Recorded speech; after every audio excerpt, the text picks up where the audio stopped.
Management isn't love. It really isn't, even if we think we're being driven by love. Our husbands don't want to be managed. Our grown children don't want to be managed. And even our minor children want a certain amount of respect. Listen to them. Ask a question and then be quiet. All right, well, I think about that differently. You can have a differing opinion. But what I find is that the desire, when you fall into this category of being a high-functioning codependent, it's like we're really driven by our fear, which is different than being driven by love. Have you ever found yourself trying to fix someone else's problems, even when they didn't ask for help? Or maybe you're constantly anticipating others' needs, making sure everyone around you is happy, even if it's at the cost of your own well-being. Honestly, I feel like I'm describing myself right now. If any of this sounds familiar, like I might be describing you or someone close to you, you might be dealing with high-functioning codependency, a behavior pattern that's often hiding in plain sight. Now, honestly, I had never heard of this term before. And when I started researching it, I discovered that unlike traditional codependency, where the signs might be more obvious, high-functioning codependency can look like you're simply being helpful or helping to control a situation.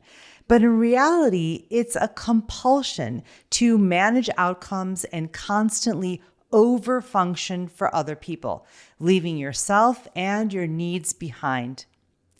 Hello, my beautiful friends. I am so excited to welcome you to Season 7 of the Healing Catalyst podcast, launching today. And trust me, we are better than ever. We've got a fresh new look. I hope you liked the new art for our podcast, new formats, and incredible content, all designed to support you on your healing journey, to help you protect your health and increase your longevity. This season, Season 7, I'm sitting down with some of the world's most inspiring minds, international thought leaders in integrative medicine, New York Times bestselling authors, and world-renowned experts in integrated healing, sharing powerful conversations and practical insights to guide you to better health. Every Tuesday, we'll explore topics that combine cutting-edge science and ancient healing systems to discuss longevity secrets, yoga, meditation and mindfulness practices, and nutrition and the power of food as medicine. So make sure you're subscribed so you don't miss a single episode. Today, to kick off Season 7, I am joined by my guest and friend, Terri Cole. Terri is a licensed psychotherapist, global relationship and empowerment expert, and the author of 2 books, Boundary Boss, and her new book that was released just today, Too Much, a guide to breaking the cycle of high-functioning codependency. For over 2 decades, Terri has worked with a diverse group of clients that includes everyone from stay-at-home moms to celebrities and Fortune 500 CEOs. Terri has a gift for making complex psychological concepts accessible and actionable, allowing her clients and students to achieve sustainable change. This is what I love about Terri the most. She inspires over 1 million people weekly through her blog, social media platforms, signature courses, and her popular podcast, The Terri Cole Show. In our conversation today, Terri and I discuss high-functioning codependency and what makes this form of codependency so unique. Terri also helps us understand how it differs from traditional codependency, the control and compulsion dynamics that are at play, and why setting boundaries is crucial, not just for healthy relationships, but for overall well-being and longevity. We also explore why this pattern is so prevalent, especially among women and highly empathic people. And we discuss practical steps to recognize and break free from the cycle of over-investing in other people. Because ultimately, healthy relationships aren't just the key to mental peace, they're key to all aspects of health and to our longevity. I'm so happy to share my conversation with Terri Cole about how to break the cycle of high-functioning codependency. I'm Dr. Avanti, and this is The Healing Catalyst. Hi, I'm Dr. Avanti Kumar Singh. In over 20 years of practicing both Western medicine and Eastern healing traditions, the most important thing that I've learned is that healing is a journey we take together. So on this podcast, I'll be demystifying Ayurveda and other integrated medicine, showing how these simple, ancient practices are the keys to unlocking a healthy modern life. We are all healing catalysts because healing starts within. It starts with you, and it starts right now.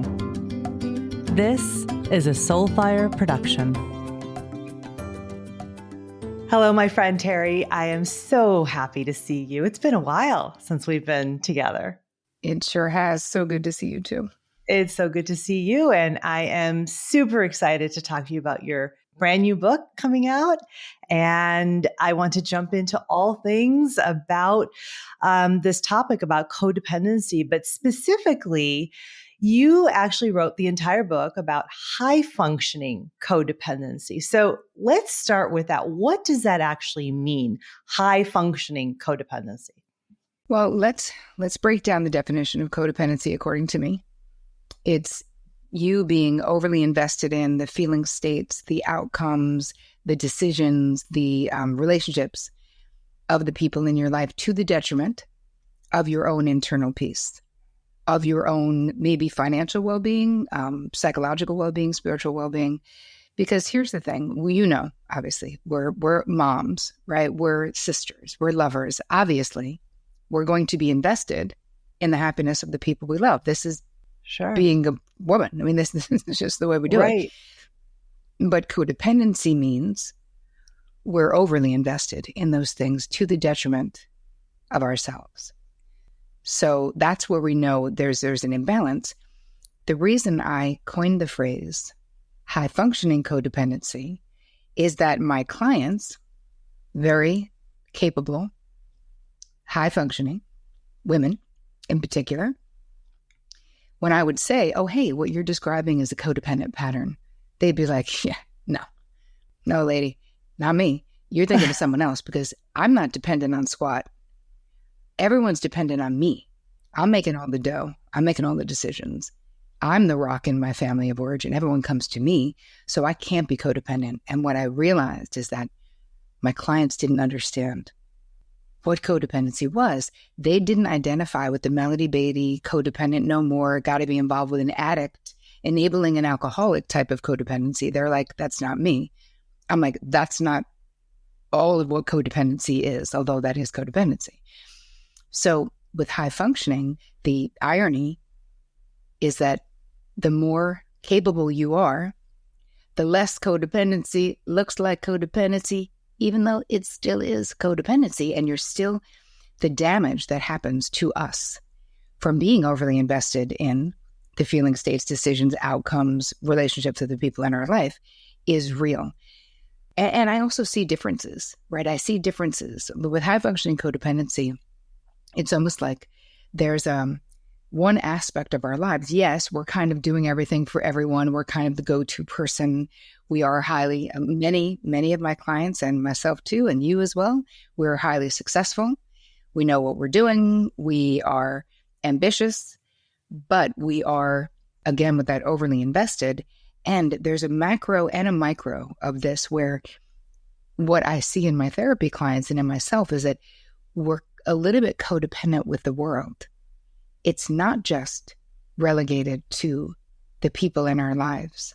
I literally opened the book with a story about me being 21 maybe, and it's 11 o'clock at night and I'm taking a train from Long Island back to New York City. And there's like a 19-year-old kid who's also getting on the train. So I start talking to him and I'm like, where are you going? He's like, I had a job. I was supposed to be driving a car from Long Island back to Indiana, but then it got canceled. So I go, so where are you going at 11 o'clock at night? Who the hell am I? I'm only 21. This kid's 19. Then he's like, going to Penn Station. I'm going to sleep in Penn Station.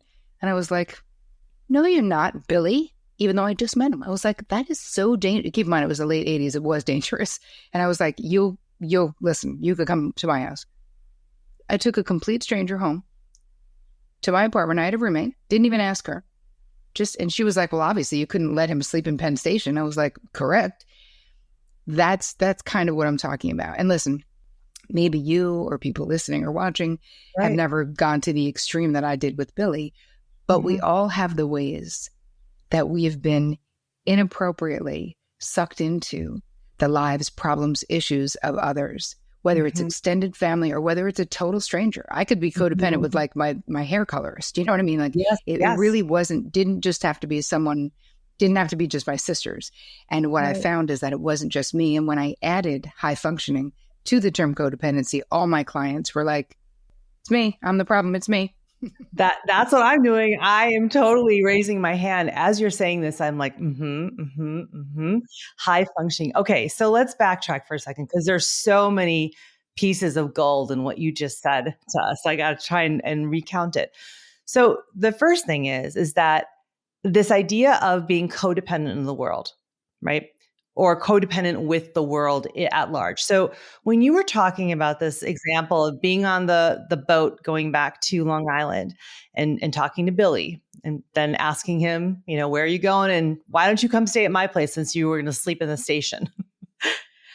Where is the line between that being sort of a way to help other people and being sort of in that helping role that, me and you both are in the helping professional. We know those roles very well, versus codependency.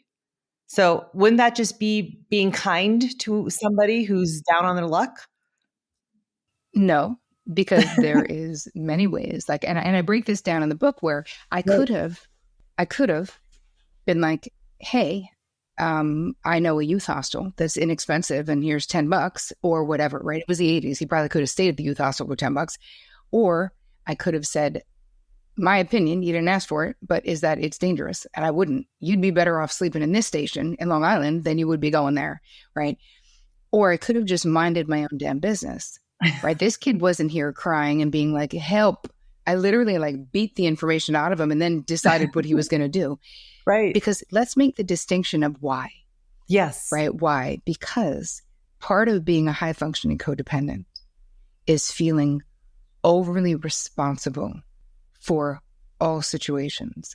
We feel like, the mantra for an HFC, as we call it, is it has to be me. We think it has to be us for a lot of reasons. One reason, a lot of times, is because we don't trust other people to do it. Right. We don't trust other people to do the thing or to do the right thing or to do the thing we think is the right thing or to do the right thing the way we think it should be done. Right. So now, you've got this perfectionism and this super high standards a lot of times. Sure. And people just get tired of like doing it wrong too. People are just like, just forget it. She's going to redo it or she's going to. So I think that there's a lot of, I know that there's a lot of elements to having the experience of high functioning codependency. But what I think is important is for us to understand the cost, right? Now that was a dangerous thing that I did. I was young. It was the 80s. I didn't know, right? You shouldn't bring a stranger home without asking your roommate if it's okay. Right. You probably shouldn't just bring a stranger home. Like that's probably just not smart. Right. And so there's that aspect of it, but there's more than that because, and I give many examples throughout the book, case studies from clients, and then my own, so many, because I was such a high functioning codependent for so long, and not realizing that my exhaustion and my burnout and my feeling that all of these people are so entitled, taking advantage of me, of my kindness, of my generosity, all this expectation from other people. And what I really came to in my own therapeutic process was that obviously the common denominator in all of those experiences was me. And that was it really that people had this massive expectation of me, or was it that I had this expectation and I was now projecting it onto them as if they expected it from me? I was serving myself up on a silver platter of overfunctioning and overgiving and overfeeling and overdoing and being overly responsible, and then being like, why can't that person just get it together? Well, why is it your responsibility that they don't have it together, Terri? That's not your side of the street, but it took years of therapy for me to see that. And then Avanti, I saw the same patterns in my therapy clients over and over again. Mm-hmm. And so the reason I came up with this phrase is because it actually is a different phenomenon than your regular run-of-the-mill codependency. But I also couldn't help my clients if they couldn't see themselves in the problem. It was obscuring my ability to help them get to the solution, because they were like, no, that's about someone else. I'm like, no, this is about you. Because when you think about the really, and I think that even with just regular codependency, we don't talk about this aspect of it enough, is that it is a covert or overt bid to control other people's outcomes. Mm-hmm. Yes, to all of that. And so let's go back to what, you just said, is that there's a difference between regular codependency and high functioning codependency. And I get that, that term high functioning is so that people could see themselves. They don't put that wall up of like, yeah, that's not me. I'm not codependent, right? I don't have to depend on anybody, like you're saying. What is the difference then between, let's start there, because I think it's important to understand what is codependency in the first place. And then let's go to high functioning, the difference maybe. Well, I think with codependency, they're both being overly invested in the feeling states and outcomes of others, right? This is where the similarities are. A lot of times with the codependency that we're all very familiar with, there is an enabling aspect to it. It may be with someone who has an addiction issue. With high functioning, it doesn't have to be that. They just may not be functioning to the level we think they should be, or they may not be doing what we want them to be doing. So right there, we really are talking about differences. And I think that the high functioning moniker is so that it really is like a dog whistle, so that people can see themselves in this exhausting behavior. The similarities is that it's exhausting. It's exhausting to be in codependent relationships because we're trying to do what we cannot do, right? Someone, if you're codependently in a relationship with someone who has an addiction issue, and you are throwing money at the problem, and you are covering up for them, your adult son or daughter who doesn't go to work because they're hungover, but you cover for them, right? You're trying to stop the inevitable because you're endlessly trying to protect them from the consequences of their situation, their choices, their addiction, whatever it may be. This is a little bit different because there's more of an overt control aspect with high functioning, because a lot of times we're not talking about dealing with people who are addicted, right? We're talking about dealing with people who are really fine, except not doing what we think they should be doing. So there is a massive control element to high functioning codependency. Okay. Yeah. That's really, I think that's so key. I want to tap into what you just said, the overt versus the covert, right? In sort of this codependency pattern is that sort of what all of us, and even me as I'm sitting here talking to you, when you say codependent, I'm like, yeah, that's not me. I like, a wall goes up. I'm like, yeah, not me. Oh, yeah. Right. Because it's that covert of, I'm going to be hiding something or covering up for somebody, but then as soon as you say overt, that it's that expectation that someone should be doing something the way I want to, I'm like, oh shit, that's me.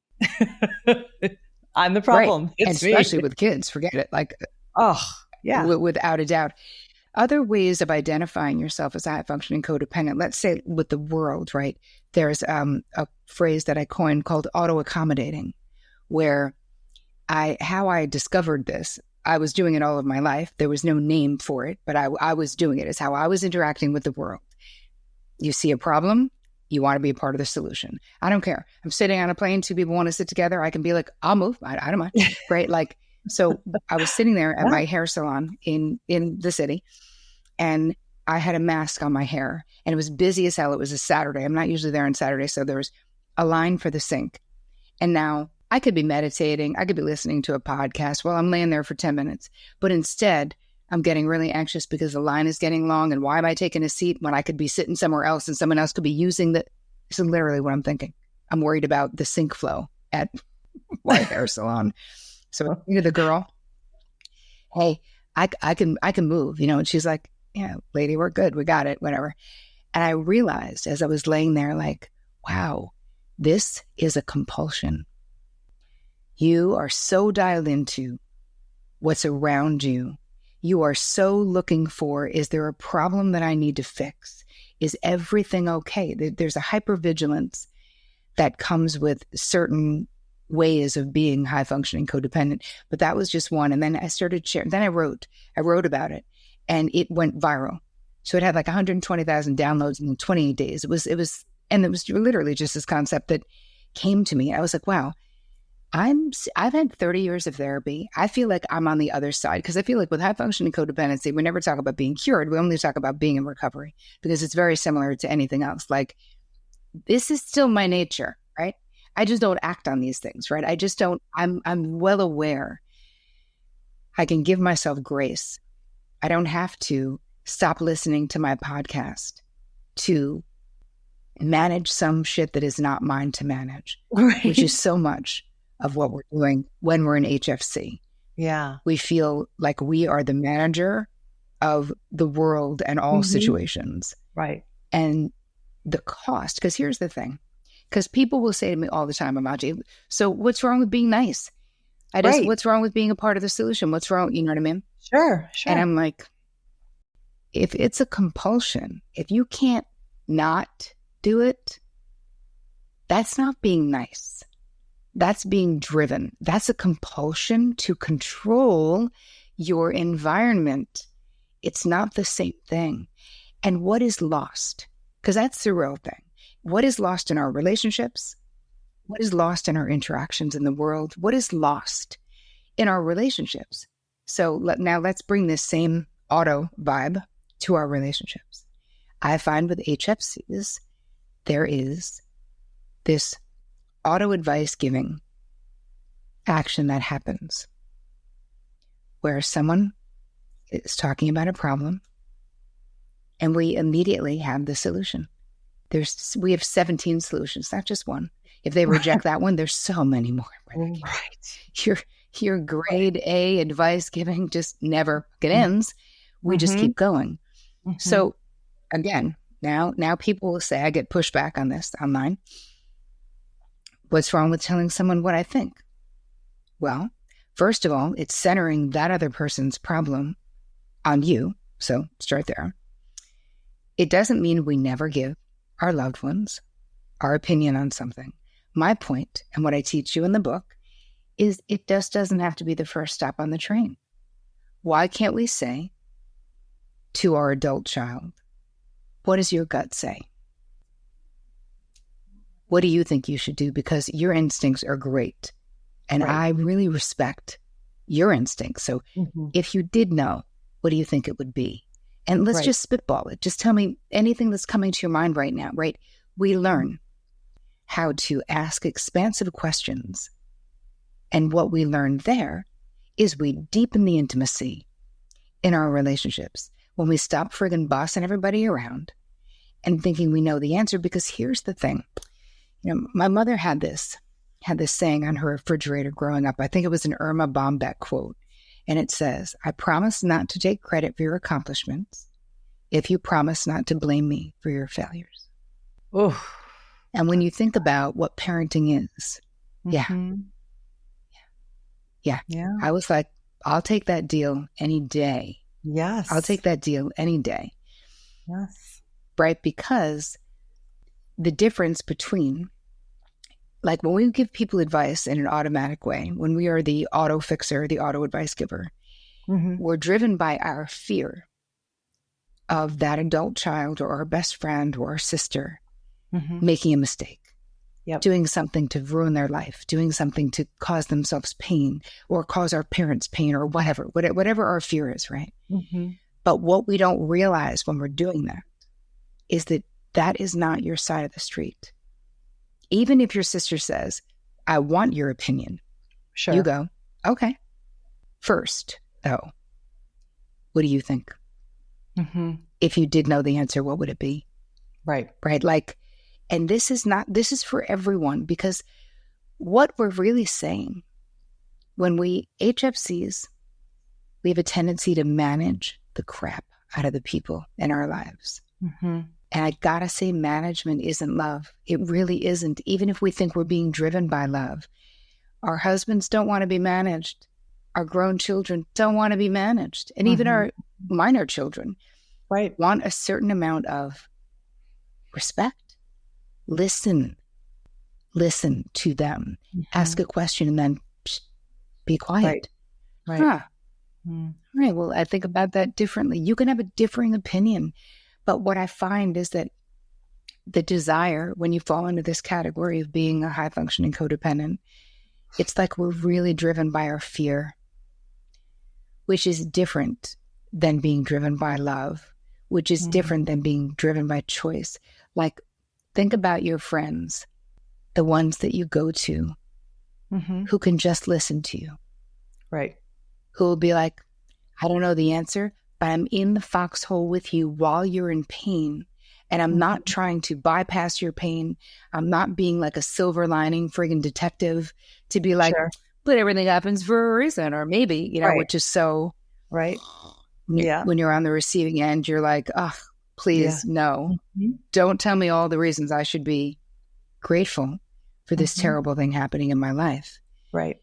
Anyway, so what I've found is that as I became less and less of a high-functioning codependent, my relationships got better and better, and my stress became so much lower when I started getting so clear about what was my side of the street. And then I just started teaching this to my clients because I didn't even know. I didn't even know there was a choice. I thought the way I was the only way I could be if I were to be a loving mother, partner, sister, friend, daughter, Right. And so, one thing that I'm really hearing from you is this idea of management, right? Of managing all the things going on in our lives or, all of the people in our lives, like this idea of management. And so, for so many of us, we do that professionally in our work, right? In our work environments, we have to manage our patients and our schedule and, the this and the that, right? And so, and management is given a lot of praise, right? It's something that this culture, this Western culture really rewards, right? So it can actually be hard to see it differently in a professional versus a personal setting and understand that. Because management in a professional setting that's how you achieve, you go up the success ladder, right? And so as you're saying this, I'm like, yeah, management in a work relationship is actually a good thing. But so I think it can actually be very difficult to see how it's different and how you might fit into that. So how does it show up differently, or how do you even tease that apart?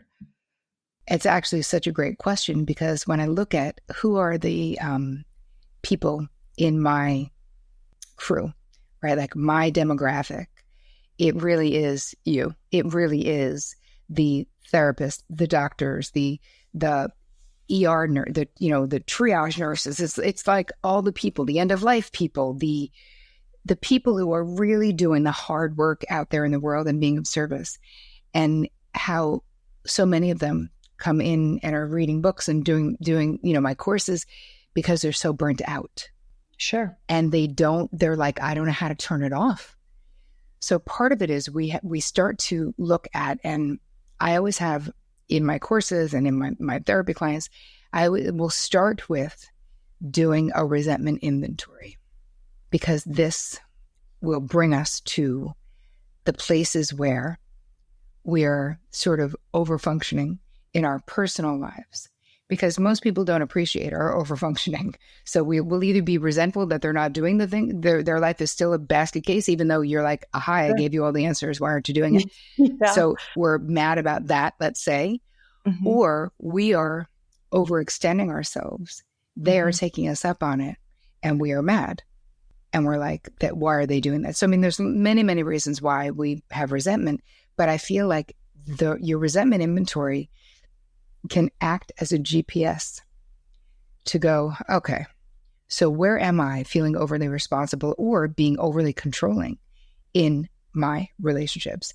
Because a lot of times that's where resentment is, or where do I need better boundaries? Because another thing that's interesting is that HFCs have a tendency, we don't even realize it, but we can be like the worst boundary tramplers, where you may not think that's what you're doing because you're like, but I'm doing it out of love, but they need help, so I'm helping them. But a lot of times we're doing things that people aren't asking us to do. Right. People don't appreciate it. They're like, stop smothering me. I don't, I want to do it myself, especially with like teenage kids, where if you're trying to do too much, they're like, dude, I'm trying to individuate. Please stop, Yeah. Yeah. But what about in a work setting? And so I can see it very clearly for somebody who's in the helping profession. I'm totally getting that, right? We extend what we do in a professional, aspect to every aspect of our lives because that's our nature, right? In a way. But what about someone who's working in corporate America, let's say, right? And part of managing people is helping them, right? And sort of, all these books about great leaders and, the servant leader and all of these terms that are out there is about being dialed into the people who work for you or on your team, understanding what's going on in their lives, right? And sort of helping them bring together, personal and work lives. And it can get messy. It's almost like they become family members in a way because you spend a lot of time with them. Yep. So how do you start to figure out the difference there?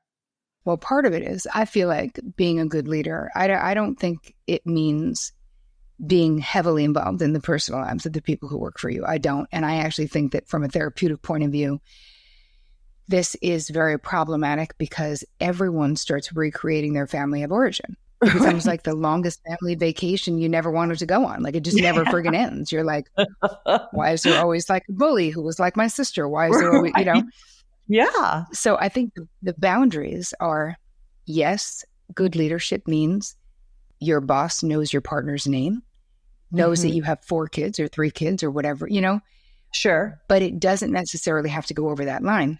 Right. Again, you could also use a resentment inventory because if you're overfunctioning at work, let's say, if you're doing more for a subordinate than you should be, because you should not be doing their job.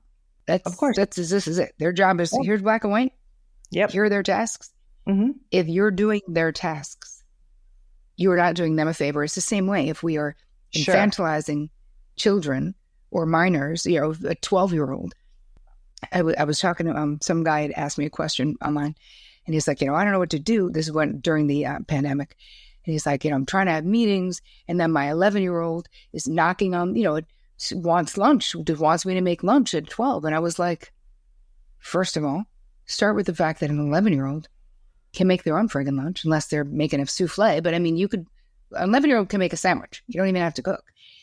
Secondly, how about a little proactive thinking? Like, how about the night before, 11-year-old, you and me, make lunch. What are we having for lunch tomorrow? We'll make it now. Like, there's a million answers to that. Yeah. But there's something sort of funny about needing to be, I'm not even sure what the deal was, but the infantilization, it's the same thing as centering other people's problems on ourselves when we want to provide every answer. When we overfunction for others, we're doing the same thing. I'm centering myself, and how I came to this whole thing about centering, and this story is in the book too, but I'll just briefly share it.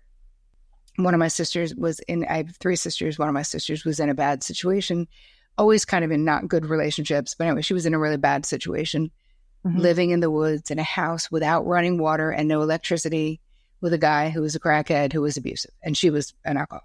So this was like a very horrible situation that I could not stop trying to fix. Like, I just was like, how am I leaving her in the woods? Like, I have to do something. Crying, talking to my therapist, bawling my face off week after week, being like, and then finally I was like, what am I going to do? Bev, what am I going to do? And she was like, Terri, what makes you think you know what your sister needs to learn in this lifetime? I was like, oh my God, I don't know, but I think we could all agree she doesn't need to do it in the woods with a crackhead who's abusive. And she was like, I literally cannot agree because I don't know. Right. But do you know what's happening for you? And I was like, besides me losing my mind, no. And she's like, Tara, you worked for 10 years or more to like create a pretty like a life filled with harmony. You're in a good relationship. You've got these, kids that you've inherited that you're doing your thing. Your sister's train wreck of a life is really fucking with your pace. And you just want her to get it together so that your pain can end. Exactly. And I was like, damn, you just hit it on the head. Yep. I mean, it was so obvious and yet shocking. Because if you had said to me, what is your motivation for wanting to help Jenna? I'd be like, she doesn't deserve that, blah, blah, blah. But when she said it that way, I realized I want peace. And so I was like, so what do I do? She's like, well, it's not your situation to control, but you can create boundaries for yourself. And so I did. And I stepped back and I told my sister, listen, you telling me all the terrible things this idiot does to you, I can't even deal with it.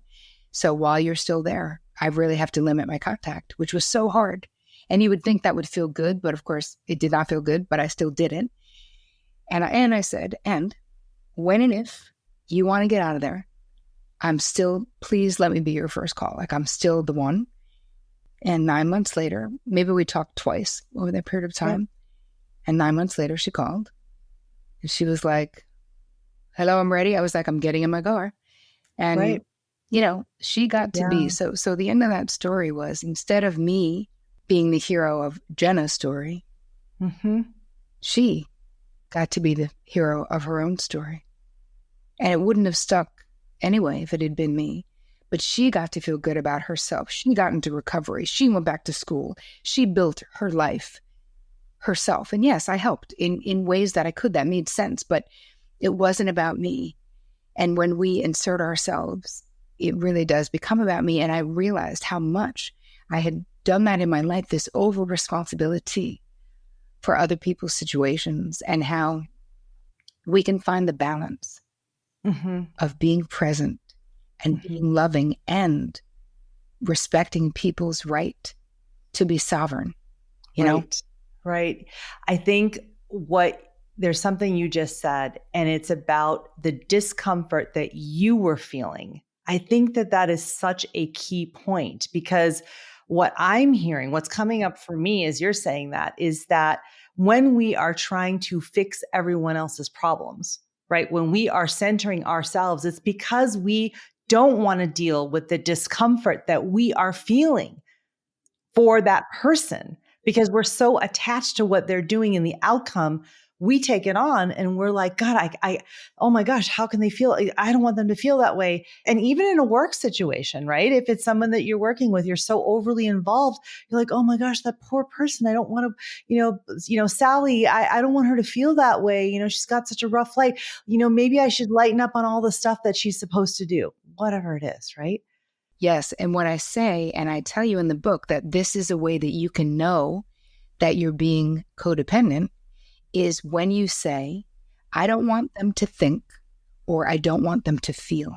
Yes. Yeah. And the moment that comes out of your mouth, you need to go, oh, what they think and what they feel is their side of the street. Right. What I think, what I feel is my side of the street. Yeah. Wow. That is powerful. That is exactly, that is so, so important. And, I'm thinking about this is that, from an Ayurvedic standpoint, right, it's all about the doshas, and we have this nature versus nurture. We're born with a certain nature, and that word nature has come up a few times in our conversation already. And so my question is that, are there certain, quote, types of people that you think are more susceptible to being in a high functioning codependency sort of pattern? Would you say that? Yes, okay. I would. I would say that I think women in particular are raised and praised to be self-abandoning codependents. Like, fact. Mm-hmm. Sure, Fact. for sure. Right? It's like the more self-sacrificing, the better. Right. So I feel like we are primed and we are indoctrinated. And that is a pattern into the cult of nice. Be perceived as nice, be nice. Being seen as nice is way more important than actually being nice. It's really the perception, right? We want people to think we're nice. And I feel like if we put the same amount of energy into teaching girls how to be self-expressed, how to create boundaries, how to assert themselves, as we did beating it into them that being nice is the most important thing in the world, we would have way more empowered daughters. But the type of person is one who's been indoctrinated into, if you don't have anything nice to say, don't say anything at all, which is pretty much all of us because we all have the same parents. So we learn, not to mention empaths, people who are highly sensitive, right? Because we're already dialed into the feeling states of others. Sure. Right. Listen, I didn't want to be an empath. I didn't choose that. Right. That is how I'm drawn. That is my nature. And so many women that I know, we just feel what other people are feeling. I know you're an empath and I know you're a highly sensitive person and I don't even need to know it. You know what I mean? Right, right. And so, what I'm hearing actually is that it's actually something that's related to all of the three dosha types, Vata, Pitta, and Kapha, because there are parts of each of those personality types that would be very much right in that high functioning codependency. So it's either the codependency part or the high functioning, right? So, Pittas are all high functioning. They're fire, fire, fire. Yep, me. We have a lot of that in us. And so we want to control everything that's going on around us in our environment, in our relationships, and the people, right? Yes.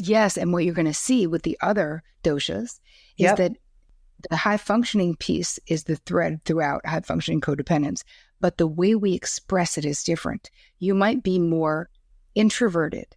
Maybe you're just the person at work that everybody knows they can count on. You do so much. You're like the sweep up person, but you do it quietly. Yep. You don't throw yourself a parade. You don't make an announcement about it. Right. Exactly. So I do think that, yes, the high functioning piece is the piece that's throughout. The way it expresses, it's not all being pitta and being an extrovert, right? So my HFC-ness comes out in a more, I see you on the train platform, I'm going to take you home, bossy kind of way, right? Where someone who is less fiery, maybe that's not how it would be expressed for them. They may not interact with the world in that same way. That is more of an extroverted quality of an HFC, but they're still the same things that are negatively impacting. Yes, a pitta is negatively impacting a kapha. Is negatively, you know what I mean? Yeah. So the way it's the way it's coming out from their nature is different, but the result is the same, is what you're saying, right? Because for the vata, they're highly anxious. For someone who's more vata, they're highly anxious and they want, to make sure people like them. There's that people pleasing piece. For pittas, it's all about the control, the extrovertedness. For kaphas, it's more about, I am the dependable person. I always get shit done for other people. I'm the person everyone can count on, right? 3 different motivations, same result. So fascinating that we're all driven a little differently to get there, but we all get there to this high functioning codependency pattern, right? Yes. So let's talk about what we can do. Like what can you do? If anyone watching this and listening is like, okay, great, I'm identified. The problem is me. Now what do I do? Yeah. Before you say that, because what I do want to say is that this is so important for our health, right? Because of the amount of stress that it causes, the internal conflict it causes, having that big backpack of, responsibility to figure everything out for everybody in our lives, it causes a lot of emotional and mental distress, and it affects our mental health, which is completely, connected to all aspects of health from an Ayurvedic standpoint. And also we know from a Western standpoint, when it comes to longevity, right? The state of our relationships affects our ability to live longer, happier lives, not just a longer lifespan, Yes. but a longer health span, right? So I think it's so important to really understand how something like this also affects how long we live and how we live and the quality of our life, right? In the long run, not just now, but in the long run too. So yes, please, let's go into what do we do when we've identified it like, yes, I'm the problem. This is me. Well, the first thing we're going to do is we're going to do a resentment inventory, because that'll help to see where we might need to tweak some relationships. So that's one thing. Then I want you to adopt this strategy where when someone in your life is going to do something and you don't think it's a good idea, or you think they should do it differently, because a lot of the times the things that we're trying to control, they're not even important. They're like, oh, I think I'm going to go up 8th Avenue. And you're like, it'd be faster to go up 10th and go over 42nd. Like we're just controlling shit that doesn't matter. We're trying to. And instead of that, I put this in the book. This is a strategy from Mel Robbins, where you want to say to yourself, let them. Mm-hmm. Let them go up 8th Avenue. Let them fly out of LAX and not Bob Hope. Let them. Whatever the thing is, that there's a part of you that wants to hook into. Sure. Convincing, changing their mind, jumping in there, realizing it's not yours to do, and just give yourself permission. So what happens to the central nervous system when we go from thinking, oh, they're going to go the wrong way, right? That creates constriction. When you say the words, let them, there's sort of this like, huh, yeah. And it's ironic, right? Because here's the reality. We're not actually letting anything, but what we're cueing ourselves, right? We're cueing ourselves that it's not for us to determine. So I think that's one of and that leads us to the next thing to really integrate into your life. There's 2 concepts and 2 sets of actions that you can take that will make a difference if you are a burnt out, exhausted, over-functioning, high-functioning codependent, is get really understanding the power of allowing other people to add value to your life, allowing other people to do what they're going to do, but also allowing people to help you. Asking for the help you need, because this is another notorious thing that we are bad at as HFCs, is we don't want to owe anybody crap. We don't want to ask for anything to be done for us. We feel terrible. We feel like we have to make it up to someone if they do something nice for us, even though we do nice shit for people all day long, right? It's just so wild. So allowing people to add value to your life, allowing people to do their jobs.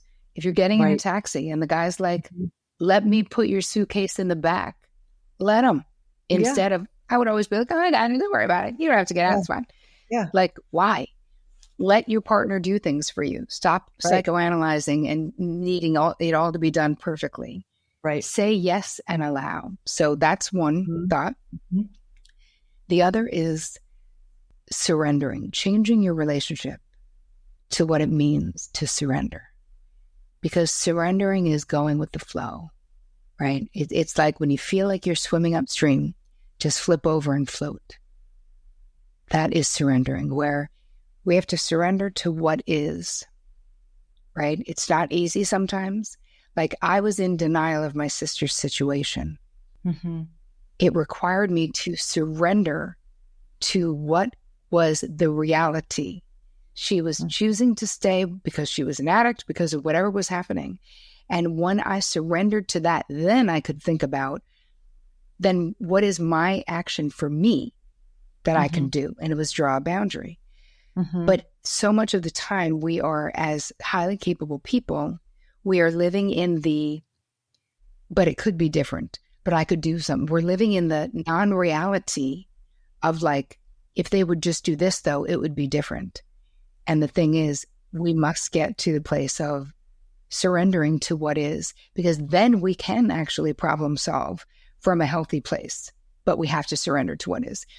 And the last thing I want to say is this concept of it's not really self-care, right? It's this, I fold in self-care into it, but it's self-consideration. Everything you're doing in your life, you have to think about it. Like we've got to get off this reactionary automatic pilot of just acting, and we're reacting is what we're doing when we're immediately giving advice, when we're immediately whatever. So we want to move into this self-consideration where it's like, instead of always being like, I'm fine, because here's another thing, Avanti, and I know this is true for you too. I mean, now it depends. We both have had our own health crises in our lives.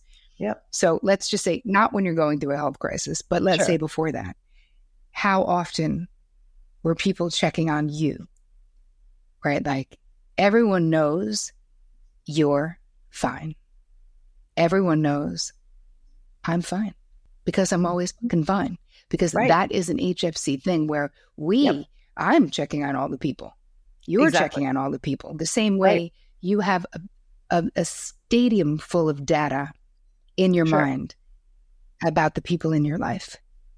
You know who doesn't eat. You know everyone. You know who is gluten-free, who doesn't like this person, who doesn't drink wine, who who had food poisoning, we know all the things. And so much of the time we don't expect that back. We don't even want that back. It's like, and I feel like that self-consideration means that we allow others to care for us the way that we care for them.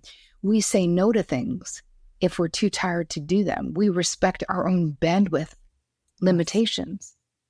We give ourselves permission to just rest for a day, take a nap on a Saturday afternoon. We stop living by the productivity rule of like feeling like we always have to be doing something or getting something done. Right. And really embracing, dialing into the wisdom of your body. Right. What do I need right now? And then giving yourself whatever that is. That's self-consideration, which is different than self-care. Because I feel like as an HFC, self-consideration really can be the last on your list, and it really needs to be first.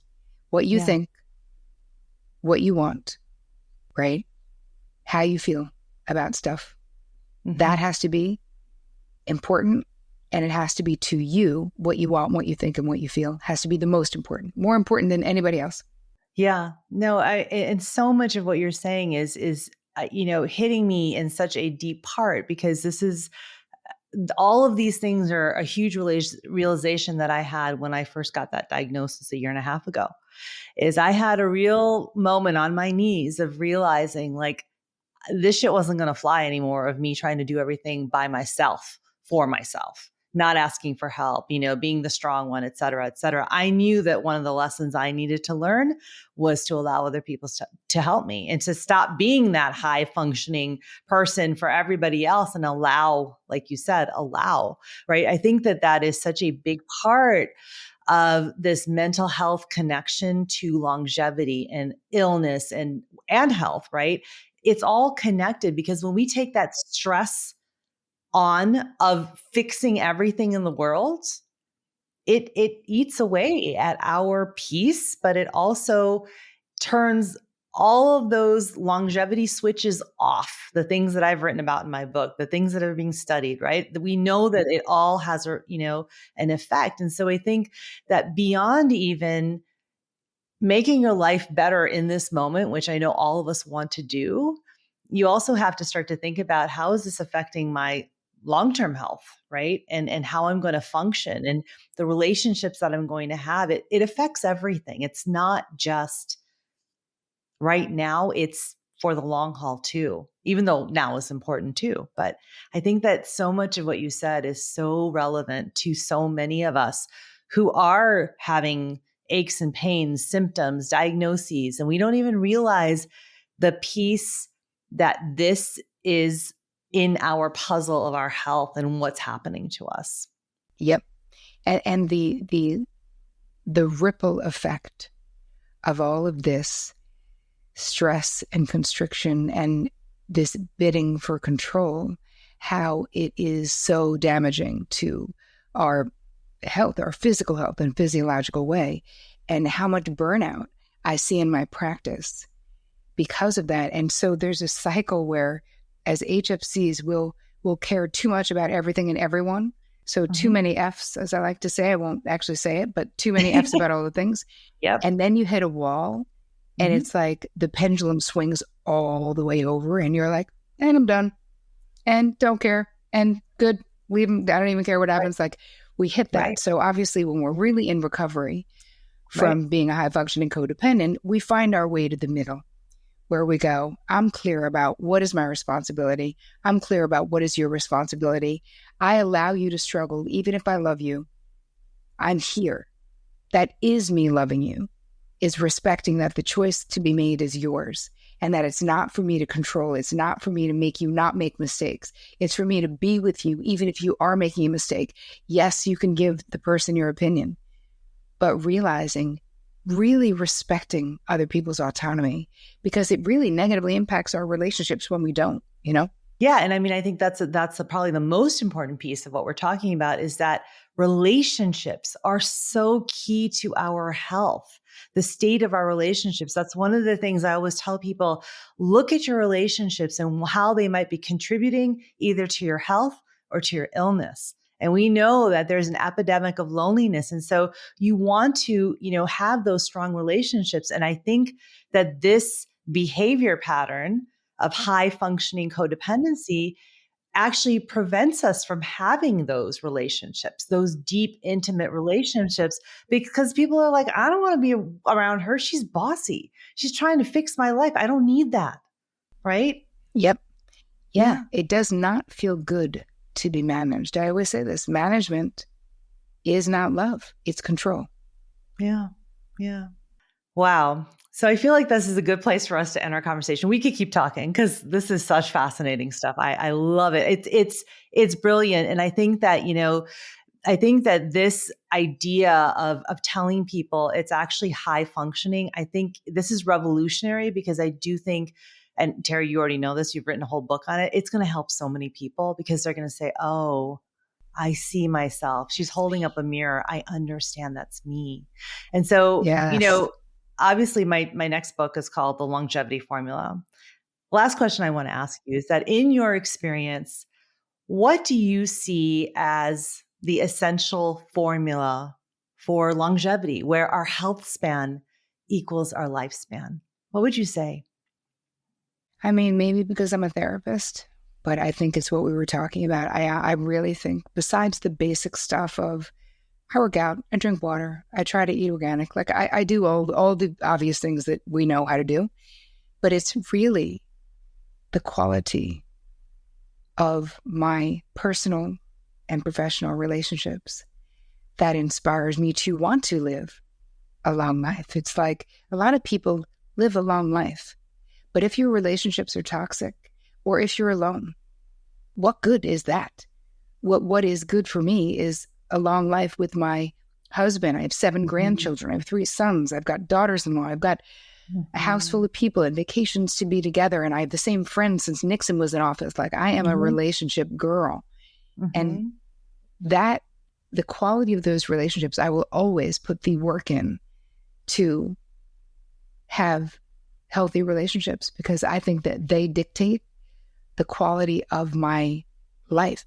And having a high quality of life makes me want it to be long, right? Yeah. Terri, thank you so much for this time. I am so excited for you and your book launch. We will put all of the things in the show notes for everyone listening. Don't worry, there'll be links to her book, her courses, all of the stuff that she's doing. Thank you so much for being on the podcast. I loved being with you. Thank you. Thank you so much. It was so much fun. Thanks again for listening to The Healing Catalyst. If you love what you heard, please hit follow and pass it along to a friend. And if you're feeling really inspired, please rate and review so that others can find this podcast more easily. To learn more, head to avantikumarsingh.com. And to connect with me directly, find me on Instagram at avantikumarsingh. I'll be back next week and hope that you will be too.